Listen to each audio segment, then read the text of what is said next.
8:22 de la mañana, estamos en vivo. Esto es Buenos Días por BPI TV.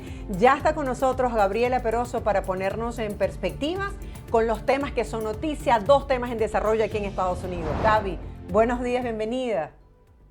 Hola Marjorie, buenos días. Como siempre, un placer estar aquí y disfrutar también de la democracia de esta gran nación de Estados Unidos. Sigue siendo un ejemplo a pesar de las rivalidades, de las divisiones. Siempre es gratificante ver un debate de altura entre personas que tienen mucho todavía que darle a esta nación.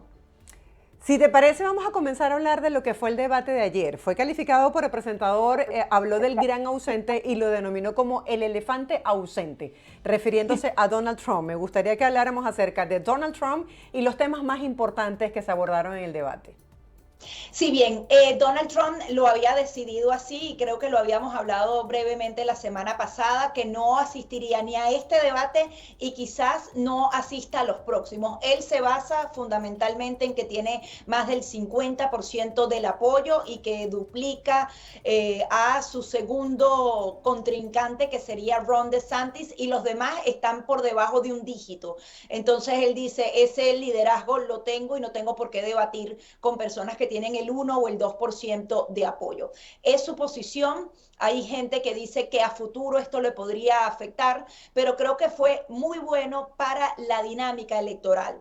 ¿Por qué? Porque creo que hay figuras importantes dentro del Partido Republicano que normalmente no son escuchadas porque Donald Trump siempre se lleva todo el oxígeno en el cuarto. Siempre utilizan acá en Estados Unidos esa frase y al no estar allí, obviamente dio chance para que pudieran escucharse otras ideas. Me llama la atención cómo se estructuró, lo hizo Fox News esta vez, porque en la primera hora entera Donald Trump no apareció, lo Gaby, hicieron a la quería segunda hora. comentarte que tenemos imágenes en vivo de las personas afectas al expresidente Donald Trump manifestándole su apoyo a las afueras de esta prisión en el condado de Fulton. Más adelante estaremos abordando este tema.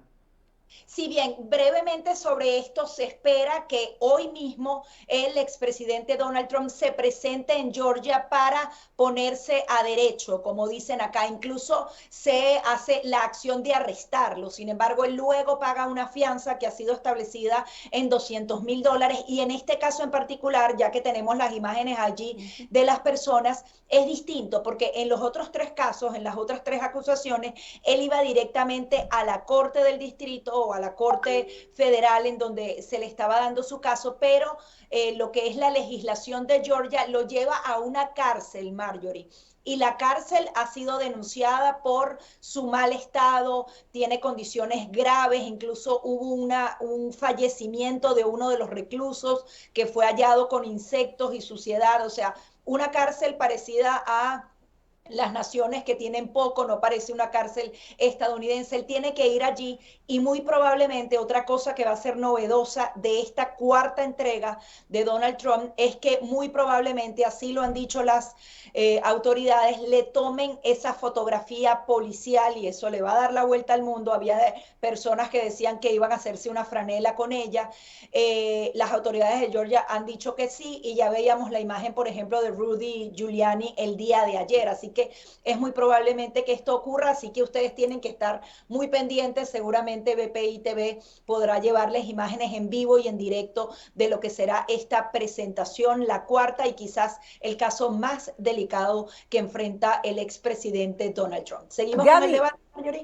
¿por qué consideras que esta vez sí pudiese compartirse esta foto a nivel mundial cuando antes se había justamente cuidado su investidura? Bien, normalmente, y se dice que por respeto, por su investidura justamente, ni siquiera se llegó a tomar la fotografía, Marjorie.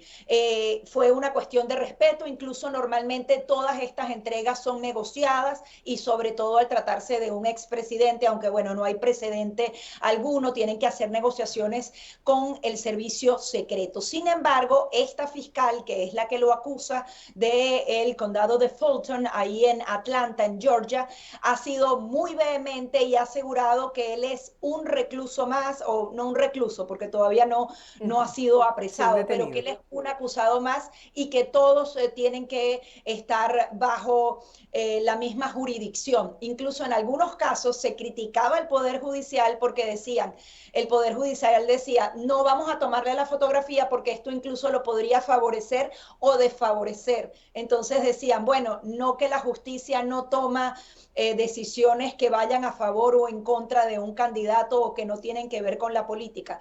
Los demás decidieron no hacerlo y en este caso dicen que sí. También hablaban de la transmisión incluso en vivo de su rendición ante las autoridades. Así que yo creo que este episodio va a ser distinto a los otros tres que vivimos por la jurisdicción local. Adicionalmente, ese tema de la cárcel no tiene nada que ver con Donald Trump, no es que a él lo quieren llevar a la cárcel por razones políticas, sino que tiene que hacerlo así porque así lo establece Georgia. Recuerden, son dos casos locales, el de Nueva York que fue el primero y este último en Georgia, y dos casos federales. En el caso federal era poco probable que se hiciera este tipo de procedimientos, lo pueden manejar de una mejor manera y bueno, hay que ver qué va a pasar entonces con este en particular. Creo que esta fiscal también es un poco más incisiva con el caso de Donald Trump y no sabemos qué va a pasar con esa fotografía, si lo va a seguir disparando en las encuestas o si por el contrario va a empezar a afectar su imagen como candidato a la presidencia de este país. Así es, dejamos ese tema que es noticia en desarrollo allí y volvamos entonces al debate, Gaby. Bien, voy a tratar de pasar por cada uno de los candidatos así en vuelo rasante porque pasaron muchas cosas. Siempre quiero felicitar y ojalá que también se hagan debates del lado demócrata, porque ese ejercicio es fundamental para el ciudadano y para ellos. Ellos tienen que rendir cuentas y se tienen que presentar al país y sufrir los embates de un debate, porque si tú quieres ser candidato, así debe ser. Haciendo una revisión, los dos que estaban en el centro del escenario, creo que los dos fueron los dos que mejores puntos se llevaron y yo ahí pondría en tercer lugar a Nikki Haley. En primer lugar, Ron DeSantis tiene más de 20 puntos, en algunas encuestas tiene un 17% de apoyo, era la primera figura por los números que tenía. Y el segundo es un outsider, así él mismo se ha llamado, alguien que viene fuera de la política, dijo, yo no soy político, yo soy un flaquito emprendedor con cara graciosa que vengo a presentarme en el país. Esa frescura, la agilidad mental que mostró Vivek Ramaswamy, que efectivamente es un empresario, puede dar una vivacidad a la campaña y en general al futuro del Partido Republicano. Recuerda que muchas encuestas, Marjorie, han dado cuenta que la gente está obstinada de los políticos y obstinada de que las nuevas generaciones no tengan chance. Por ejemplo, el vicepresidente Mike Pence, quien también estaba en el debate, decía, no necesitamos a alguien muy viejo ni tampoco muy joven, y trataba como de meterle la puya ahí a Vivek Ramaswamy. Él dijo, totalmente de acuerdo, y ahí se le veía la inteligencia, ni muy viejo ni muy joven, sino de otra generación. Él pudo justamente darle la vuelta, incluso en algún momento Chris Christie lo comparó con Barack Obama y bueno, y él le dijo, bueno, aquí estoy. Fue muy ágil, adicionalmente tiene ideas controversiales y marcó la pauta del debate. Decían que Ron DeSantis iba a ser el que se llevaba todos los ataques y se los llevó Vivek Ramaswamy, porque en el momento que no estaba llamando la atención, lanzaba una idea polarizante y esto obviamente activaba. Y era el único que decía, aquí todos han estado en el gobierno, yo soy el único que está limpio y como que el único que puede hablar realmente, porque es gracioso, hablan de gasto público, de la deuda, y todos han contribuido de una u otra manera a ese tipo de temas. Entonces, era muy interesante verlo. Creo que tiene debilidad en el tema internacional, Vivek Ramaswamy. Él habla que sencillamente no hay que enfrentarse en Ucrania, sino en China y en Rusia, y hay algunos temas ahí que muchos destacaban que hay que tomar en cuenta. No es tan sencillo resolver este tema Él, Vivek Ramaswamy y Ron DeSantis han asegurado que no enviarían más o no aprobarían recursos extra a Ucrania. Eso es uno de los titulares fundamentales. Hablaba de Nikki Haley, a ella sí se le ve la fortaleza en materia internacional y bueno, fue embajadora de Trump ante Naciones Unidas y me encantó mucho el tema del aborto y yo creo que el Partido Republicano tiene que tomar en cuenta sus palabras porque me parece que trajeron algo que los republicanos no se atreven a decir y que piensan los ciudadanos. Creo que tienes que decir algo Sí, me parece interesante y quisiera que profundizáramos en este tema. Se abordaron dos temas importantes para la sociedad, el aborto y la economía en Estados Unidos. Quisiera que me presentaras tu visión de cuál propuesta te pareció más asertiva. Mira, a mí me gustó mucho el planteamiento de Nikki Haley porque en primer lugar dijo que si bien ella era una mujer pro vida, jamás se debía satanizar o criminalizar a la mujer que practicara un aborto.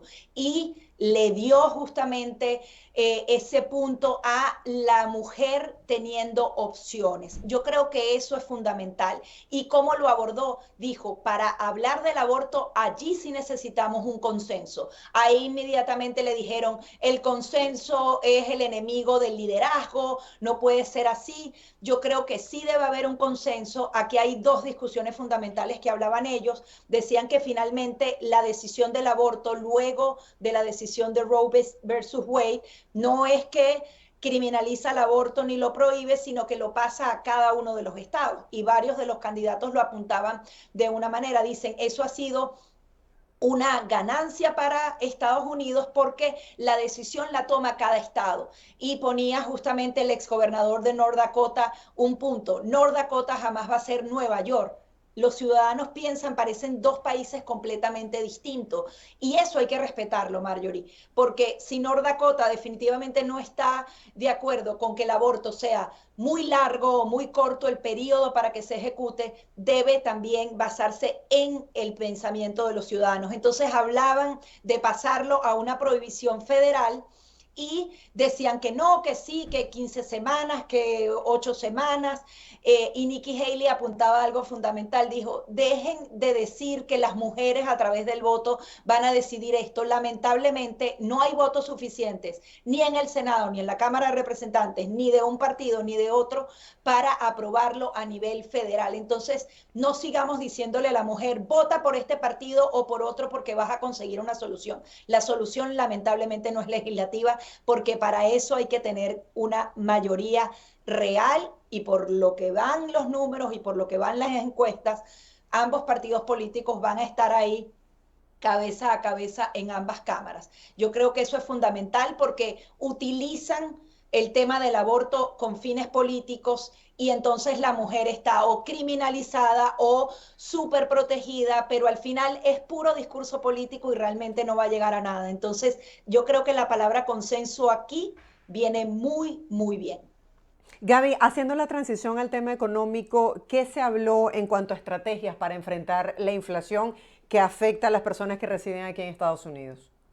Sí, en principio la primera pregunta justamente fue enfocada en Bidenomics. Recuerden que estamos hablando del Partido Republicano, que es la oposición del gobierno actual a Joe Biden. Joe Biden ha lanzado una nueva iniciativa que se llama Bidenomics, que supuestamente va a atender la economía de la clase media. Él ha venido hablando de los puntos.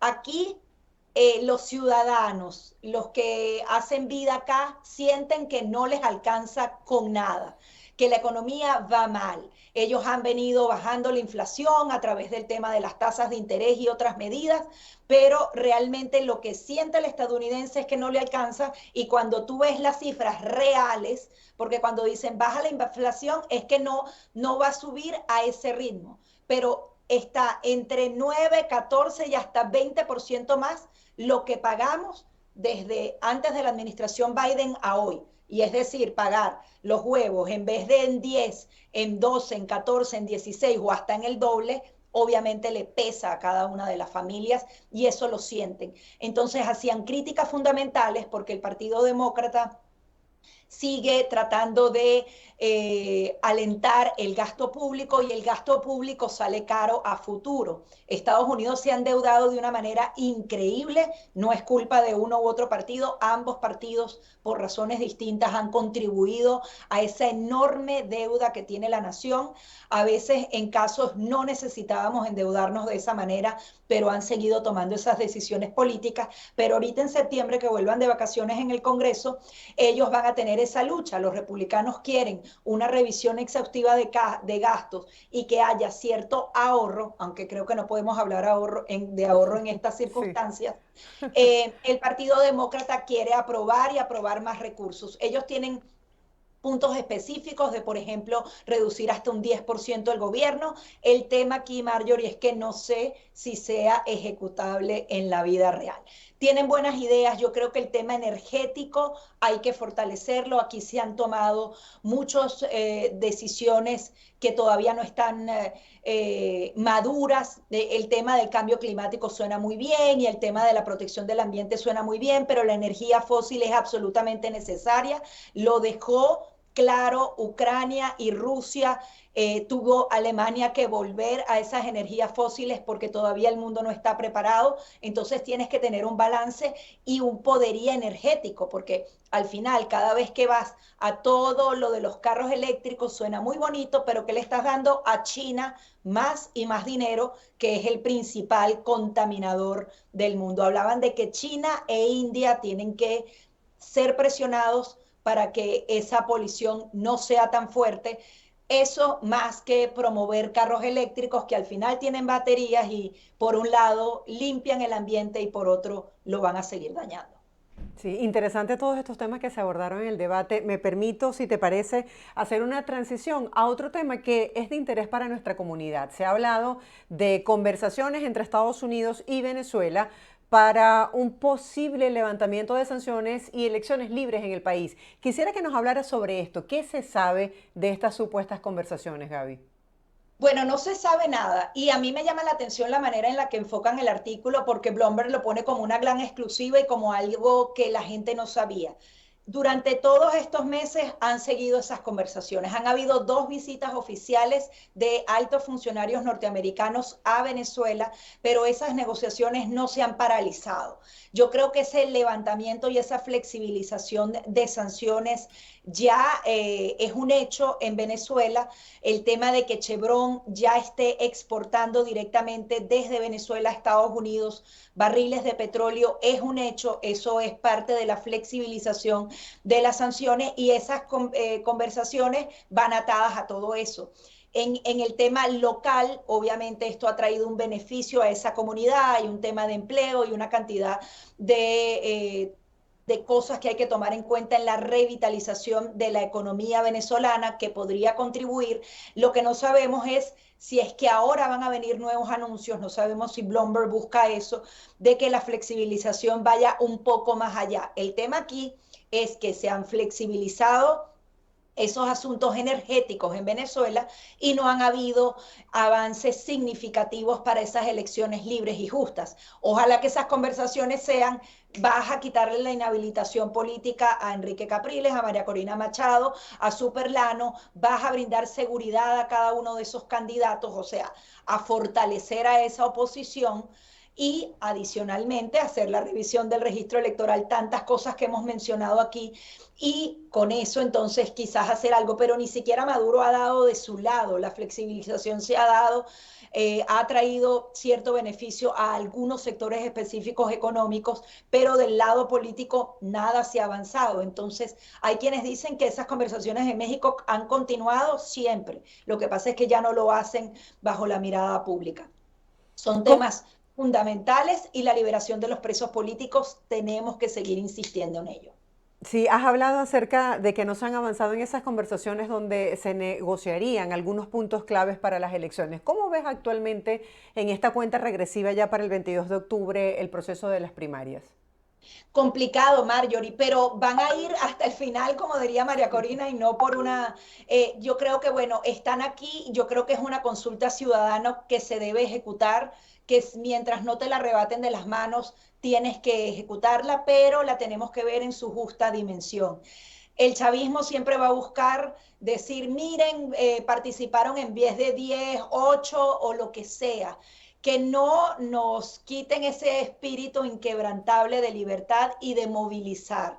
No necesariamente esta es la solución del país, no necesariamente es la alternativa de la oposición para tener un liderazgo real, porque no sabemos después, puede ganar un candidato a las primarias y pueden venir 4 candidatos más a dividir el voto, pueden pasar tantas cosas, porque hay tantas cosas por debajo de gente que deja los valores a un lado por subsistir un poquito mejor dentro de Venezuela y eso hay que tenerlo en cuenta, pero ya que estamos montados en ese vehículo de las primarias, llevemos y que se ejecute y que pongamos en evidencia y que haya alguien que pueda negociar con un poquito más de fortaleza con Nicolás Maduro. Sin embargo, ellos siempre van a tener la batuta, lamentablemente, y vamos a ver qué pasa ese 22 de octubre. Nosotros, como medios de comunicación, las comunidades tienen que estar allí, que estén alertas en cada punto como para autoprotegernos, porque lo vamos a hacer con las uñas.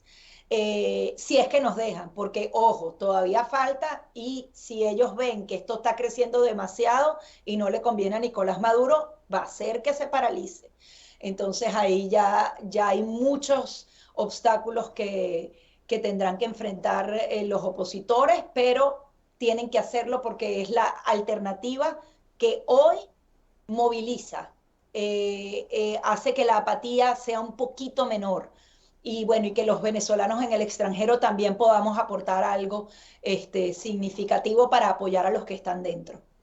Gaby, gracias por todas estas perspectivas periodísticas sobre estos temas que son noticias para Estados Unidos y también para nuestra comunidad venezolana. Un abrazo para ti, tienes el cabello hermoso. Luego me Ay, compartes cuál es el secreto. Con esta lluvia gracias, estoy necesitamos todas las guardadita que alternativas. apenas salga ya se arruinó. Gracias, Gaby, feliz día. Bye, bye. Era nuestra compañera Gabriela Peroso hablando sobre estos temas que son noticias. Hacemos una breve pausa, en breve estaremos de vuelta con más de Buenos Días por BPI TV. De inmediato los dejamos con el pronóstico del tiempo en Venezuela y ya regresamos con más información.